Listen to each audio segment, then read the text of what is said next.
Rain fell in sheets, cold as needles and just as sharp. Mud swallowed boots whole. The river roared like a wild thing, swollen and brown, gnashing at its own banks. Down by the bend, where the current turned vicious, two men dragged a woman in white. Her wedding dress, lace and silk now soaked through, clung to her like a shroud. Mud stained the hem. Blood marred the bodice. Clara Beaumont kicked and thrashed against their grip, but her strength was failing. Her screams were hoarse, half drowned in the storm. "Quit squirming," one of the men growled, yanking her arm so hard her shoulder popped. "Just a little baptism, Mrs. Hale. That's all." The other laughed, spitting tobacco onto the wet stones. "Vincent said to teach you manners. Said a little river water might cool that fire in you." Her foot found purchase on a root, and she twisted hard, slamming her knee into one man's groin. He crumpled with a howl. She turned to run, but the second caught her hair, jerking her back so violently she landed hard on her spine, gasping for air. Lightning flashed, illuminating the woods beyond the riverbank. Thunder rolled after it, shaking the valley. And then came the sound that didn't belong, the distinct, deliberate click of a lever-action rifle being cocked. From the trees, a voice, steady as stone and twice as cold, "Let her go, or I'll shoot." The men froze. Clara coughed, rolled to her side, her fingers sinking into the muddy bank. Her eyes, wide with terror, searched the shadows. He stepped out slow, deliberate. A long duster coat clung to him in the rain. Wide-brim hat pulled low, face streaked with water. His rifle was steady, aimed dead center on the nearest man's chest. No tremor. No uncertainty. "I said," the man repeated, "let her go." "You don't know who you're messin' with," the bigger one barked. "That girl belongs to Vincent Hale." The rifleman didn't blink. "She doesn't belong to anybody. And I count to 3. 1. The man holding Clara hesitated, glancing at his partner, who still lay groaning in the mud. 2. He dropped her arm. Clara crawled backward, face pale, eyes locked on the stranger. The rifle held firm. Smart choice. The two men stumbled away, dragging the injured one with them. They vanished into the trees without another word. The stranger lowered his weapon only after their footsteps had faded. Clara struggled to her feet, backing toward the river. Her legs shook. She didn't trust him. Why should she? He didn't come closer. He simply reached into his coat and tossed something through the air, a dark wool blanket. It landed at her feet. "You'll freeze," he said. "Wrap that around you." She didn't move. He lowered the rifle to his side, but made no attempt to put it away. "You got a name?" She clutched the blanket to her chest, eyes darting like a cornered doe's. "Clara." His gaze lingered on the torn wedding dress, the blood at her collarbone. "You hurt?" She shook her head, though she winced. "I've got shelter," he said. "A mile west. You won't last the night out here." Clara looked down at her bare feet, cut and muddy. Her teeth chattered. She hated the idea of trusting any man, but the river wasn't going to offer her mercy. He turned without waiting for her answer, walking into the storm. She followed. The trail vanished under rain and shadow. He moved like he belonged to the woods, boots barely slipping on the soaked earth. Clara stumbled after him, using the blanket to shield against the cold. Her dress snagged on every thorn. Her skin burned where the fabric rubbed raw. Still, she kept moving. She had no choice. By the time they reached the cabin, she could barely stand. A squat structure nestled between twisted pines, more stone than wood, chimney coughing smoke into the rain. He pushed open the door, gestured her inside. The interior was dim. A fire crackled low in the hearth. The walls were lined with tools, rifles, and pelts. It smelled of pine smoke, old leather, and something metallic, gun oil or blood. Maybe both. He set the rifle on a hook by the door and moved to the hearth, feeding it kindling until the flames rose. She stood near the threshold, soaked and silent. "There's dry clothes," he said. "Chest by the bed. They'll be big on you." She didn't move. He nodded once and stepped outside, closing the door behind him. Only then did Clara move, dropping the blanket by the fire. Her fingers trembled as she unbuttoned the ruined dress. Every motion hurt. Bruises bloomed across her back and ribs. She found a flannel shirt and canvas trousers in the chest and slipped into them. They smelled faintly of tobacco and ash, but they were warm. When he returned, he brought coffee. No words. Just handed her a tin cup and sat across the fire. The silence stretched. The storm howled outside, but inside it was just the pop of wood and the clink of tin against teeth. "You from around here?" she asked at last. He shook his head. "Passed through. Years back. Never left." She sipped. The coffee was strong. Bitter. It steadied her. "Why did you help me?" He didn't answer right away. "You were outnumbered," she said. "Could have been shot." He shrugged. "Could have." She studied him. His face was weathered but young. A scar ran from temple to jaw on the left side, clean and pale, like it had been stitched by fire. His eyes were dark, unreadable. He looked like a man who didn't speak unless it was needed. And when he did speak, something in you listened. "My name's Samuel," he said finally. Clara nodded. "Thank you. You don't owe me anything," he said. "Not yet." His words hung there, heavy with meaning. She didn't ask what he meant. She didn't want to know. Not yet. The fire cracked louder now. She wrapped the flannel tighter around her and leaned against the stone hearth, letting the warmth soak into her bones. Her eyes grew heavy, the adrenaline fading, pain rising in its place. "You should rest," he said, his voice lower now. "Can't sleep," she whispered. "If I close my eyes, I'll see him." Samuel looked at her, not with pity but understanding. "Then don't sleep. Just sit." So she did. Time passed. The storm began to ebb. At some point, she asked, "Do you know who Vincent Hale is?" "I do." "You think he'll come after me?" Samuel's jaw clenched. "Yes." She looked down. "Then I guess I'll have to run." He didn't reply. Just poked at the fire. Eventually, her head tipped against the stone. Her breathing slowed. She didn't even notice when sleep took her. Samuel remained awake, watching the flame. One hand rested lightly on the rifle he'd taken down again. Outside, the storm faded to mist, and the forest held its breath. Tomorrow would bring more danger. But for now, the cabin was quiet. For now, she was safe. Dawn came pale and gray, barely piercing the canopy above the cabin. The fire had died to embers, but the room was warm with breath and body heat. Clara stirred on the bed, muscles aching, head heavy. For a moment, she forgot where she was. Then the pain returned. She sat up slowly. Samuel was gone. She looked toward the door. It was slightly ajar, wind tapping it gently against its frame. Her pulse quickened. Had he left her? Had Vincent's men come in the night? Then the door creaked wider, and Samuel entered, rifle slung across his back and a brace of rabbits in one hand. His coat dripped with morning dew. "You sleep?" "Some," she said. He nodded. "You've got time to eat before we move." "We're moving?" "If Hale knows where you were headed, this place won't stay quiet long." She hesitated. "Where are we going?" "There's a trail into the high country," he said. "Rough, but safe if you know it. No man with money and clean boots would follow." "And you do?" "I've walked it enough." He hung the rabbits near the hearth, crouching to stoke the fire again. "You ride?" She nodded slowly. "I had a gelding before the wedding." Samuel didn't look at her. "You'll take mine." "I'll walk." "I'm not stealing your horse." "You're not. Just borrowing it till we make camp." She studied him for a moment. He never wasted words. Never offered comfort. But there was something steady about him. A kind of quiet gravity that made her believe he'd do exactly what he said, even if it killed him. By mid-morning, they were riding north, the trail narrowing through dense timber and rocky climbs. Samuel walked beside the horse, boots slipping only once on a patch of moss. Clara held the reins tight, her knuckles white. Every sound, branches snapping, wind hissing through leaves, set her nerves alight. What kind of man sends thugs to drown his bride? Samuel asked after a long silence. Clara swallowed. "Vincent Hale owns half of Dry Creek. He buys what he can't charm. And breaks what he can't buy." Samuel said nothing, but his jaw flexed. "I was a governess in his house," she said quietly. "Taught his niece. His wife died a year ago. After that, he started watching me differently." "And you accepted his proposal?" "I refused him 3 times, she said. "Then one morning, he came to my room. Told me I'd marry him that afternoon or he'd hang my father for debts he didn't owe." Samuel stopped walking. Clara halted the horse, looked back. "He's still got your father?" Clara nodded. Samuel's eyes narrowed, scanning the trees. "Then you're not just running. You're circling back." "I have to," she said. "If I leave, my father dies. If I go back, so do I."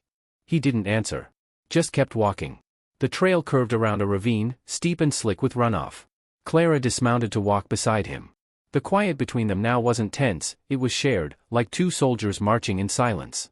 They made camp by a narrow stream that evening. Samuel laid out bedrolls while Clara gathered firewood. He showed her how to dig a trench for the coals, how to keep the fire low and smokeless. "Why help me?" she asked as she worked. "You don't know me." He finished sharpening a stick and pierced the rabbit meat. "You look like someone who still had something to fight for." Clara sat by the fire. "You always live out here alone?" Samuel didn't answer right away. "Used to ride with a patrol. Union scouts, back during the war. Then they stopped sending letters. So I stopped waiting." "What happened?" He stared into the fire. "One ambush too many. They sent us into territory we didn't know. We walked into it blind. Only 3 of us made it out. One lost his arm. The other lost his mind. And you? I lost something slower. Faith, maybe. She watched the flames dance. You think a man like Hale can be stopped? Samuel looked at her then. They all can. Question is whether it's worth what you have to lose. Clara didn't speak again until the stars were overhead. That night, neither of them truly slept. By the second day, the terrain grew harsher. Trees thinned into high plains. Wind swept dry grass into waves. From the ridge, they could see the valley stretch for miles, pine, rock, and shadow. Then Samuel stopped. His hand went up. Clara froze. He crouched low, pulling her gently from the saddle. Together they slipped behind a boulder. Down below, 2 riders moved slowly through the ravine. One of them was Vincent Hale. Even at this distance, she could see the gleam of his silver waistcoat, the way he rode tall like a man who believed nothing could touch him. The man beside him, lean, mustached, eyes like a hawk, rode with his rifle already drawn across the saddle horn. Samuel whispered, he brought his enforcer. That's James Cutter. Clara's breath caught.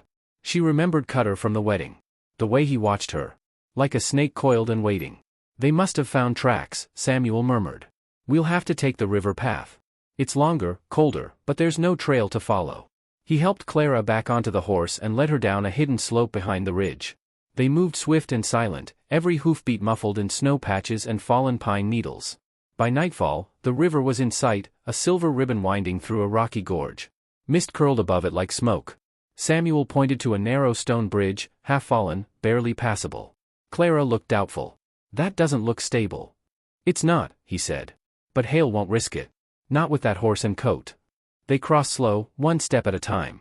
Stones shifted. Ice cracked. At one point the horse balked, and Samuel whispered gently to it, pressing a hand to its flank. Once across, he exhaled. We'll rest a few miles upriver. There's a spot even the wolves avoid. Clara nodded. Her legs ached. Her ribs throbbed. But somewhere inside her, something had changed. She wasn't just a girl in a bloody dress anymore. She was running toward something now, not from it. As they followed the river's edge, Samuel slowed. He looked up at the stars. They'll double back by morning, he said. We'll be waiting. Waiting, she asked. For a moment that matters. They reached a hollow beneath a twisted pine. Clara knelt by the stream to wash her hands. Cold bit her fingers, but it woke something in her, something sharper than fear. Samuel unrolled his bedroll, then paused. Clara looked up. What is it? He didn't answer at first. Just pointed across the water. A glimmer. A reflection that didn't belong. Then came the sound, twigs snapping. Samuel's voice was quiet, almost reverent. They're close. He raised his rifle. And this time, Clara didn't flinch. The moon cut across the river like a blade, casting long silver reflections that danced and broke with the current. Clara crouched behind a fallen pine, breath thin in her chest, eyes fixed on the shadowy figures gathering on the far bank. 4 men. Vincent Hale at the center, still wearing his wedding waistcoat, though it was dirted now, torn at one shoulder. His face twisted with rage, not the showy temper of a man denied, but the cold fury of one whose property had run off. James Cutter stood beside him, rifle slung low, fingers dancing over the trigger guard like a pianist waiting for his cue. The other 2 were strangers, ranch hands maybe, hired muscle, hard-eyed and lean. One spit into the snow, his breath fogging the air. Clara shifted, pressing her back against the tree trunk. Samuel knelt beside her, calm, steady, his rifle balanced across his knees. He hadn't said a word since spotting the glimmer across the stream. He didn't need to. They both knew this was it. Hale's voice echoed suddenly, sharp and ugly across the water. Clara. I know you're out there. His tone was that of a man used to being obeyed. There was no plea in it. Only threat. You've made your point, he called. You've embarrassed me. Shamed me in front of half the county. But this isn't how it ends. Samuel leaned closer to her, whispering low. They're not sure where we are. Not yet. Clara nodded, hands clenched into fists. Her wedding dress, dirted and torn, clung to her like a second skin. The river air cut through it, chilling her to the bone, but she didn't flinch. Hale stepped forward until his boots touched the edge of the water. You've got 2 choices, he said. Come back now, and your father lives. Run any farther, and I'll send him to you in a box. Samuel's jaw tensed. He adjusted the rifle sight without a word. Think hard, Clara, Hale continued, voice low and venomous. You don't want this to get bloody. She took a slow breath. He's lying, she whispered. Samuel didn't look away from the scope. Maybe. Maybe not. But you won't know unless we end this. Cutter lifted his rifle then, pointing it vaguely toward the trees where they hid. He didn't fire. Not yet. He was waiting for movement. Samuel whispered again. We can wait them out. Circle around after dark, pick them off if they stay dumb. Or. He didn't finish. The unspoken option hung between them. Clara stood. Samuel reached for her wrist. Don't. I have to. No, you don't. She looked down at him, something fierce burning in her eyes now. He thinks I'm weak. Still thinks I'm that girl who flinched when he raised his voice. I'm not her anymore. Before he could stop her, she stepped from behind the tree and into the clearing. The wind caught her skirt, making it ripple like a ghost. Her bare arms shimmered pale in the moonlight. She looked like a specter risen from the river itself. Hale froze, eyes wide. Clara. I'm here, she called. You said come back. Here I am. He took a step forward, uncertain. Where's the man? Gone, she lied. Left me last night. Said I wasn't worth dying for. Hale grinned. Smart man. She walked slowly to the riverbank, letting the silence stretch. Each step felt heavier than the last. Let my father go, Vincent, she said. I'll come quietly. I will, he said. Soon as you cross. No, her voice was hard now. You bring him here. Or I disappear again, and next time, I won't stop running. Hale sneered. You're in no position to bargain. She didn't answer. Just stood still as stone, eyes locked on his. Then a new voice rang out, quiet but steel-sharp. Let her go, or I'll shoot. Samuel stepped from the shadows like a storm walking on two legs. The moon painted him silver and ash. His rifle leveled clean at Hale's heart. Hale didn't move. Neither did Cutter. For a moment, the whole world held its breath. Cutter twitched, his rifle raising. Crack. The shot echoed like thunder through the trees. Cutter dropped, a scream bursting from his lips as he clutched his thigh, blood painting the snow. Next one's through the neck, Samuel said calmly, stepping closer. Let her go. One of the hired hands bolted, spooked like a deer, crashing through the brush without a backward glance. The other raised his hand slowly and dropped his weapon. Hale looked around, suddenly alone in a fight he couldn't win. His lips curled into something almost pitiful. She's mine. Samuel's voice cut the air. She never was. Hale reached slowly for his coat, where he kept a hidden pistol. Another shot rang out. His hand froze mid-reach. A fresh tear in his coat shoulder. Samuel's eyes never wavered. Last chance. Clara stepped forward then, hand outstretched. Give me the keys to the shackles. Hale hesitated. Then, wordless, he fumbled in his coat and tossed a small ring of iron keys onto the snow. Samuel nodded once. Walk away. Hale backed slowly, eyes smoldering. This isn't over. Clara crouched to grab the keys.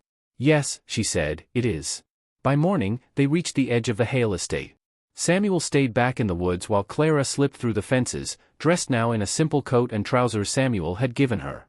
Her father was locked in a toolshed behind the barn, alive, weak, but breathing.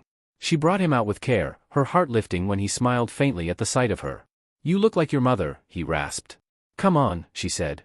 We're going home. They met Samuel by the trail. He nodded to the older man and helped him onto the horse. Clara walked beside them for miles. She didn't ask what came next. She didn't need to. They reached a ridge by nightfall, the whole valley stretched below them, untouched and wide. Samuel stopped, turning to her. You can stay, he said. Or keep running. Your choice now. Clara looked out at the horizon. The wind caught her hair, wild and free. I'm not running anymore, she said. He held her gaze a moment longer, then nodded. They didn't speak again that night, just built a fire beneath the stars and watched the flames dance in silence, two lives stitched together by grit, blood, and quiet trust. The girl in the wedding dress was gone. And in her place stood a woman who had chosen her fight, and won.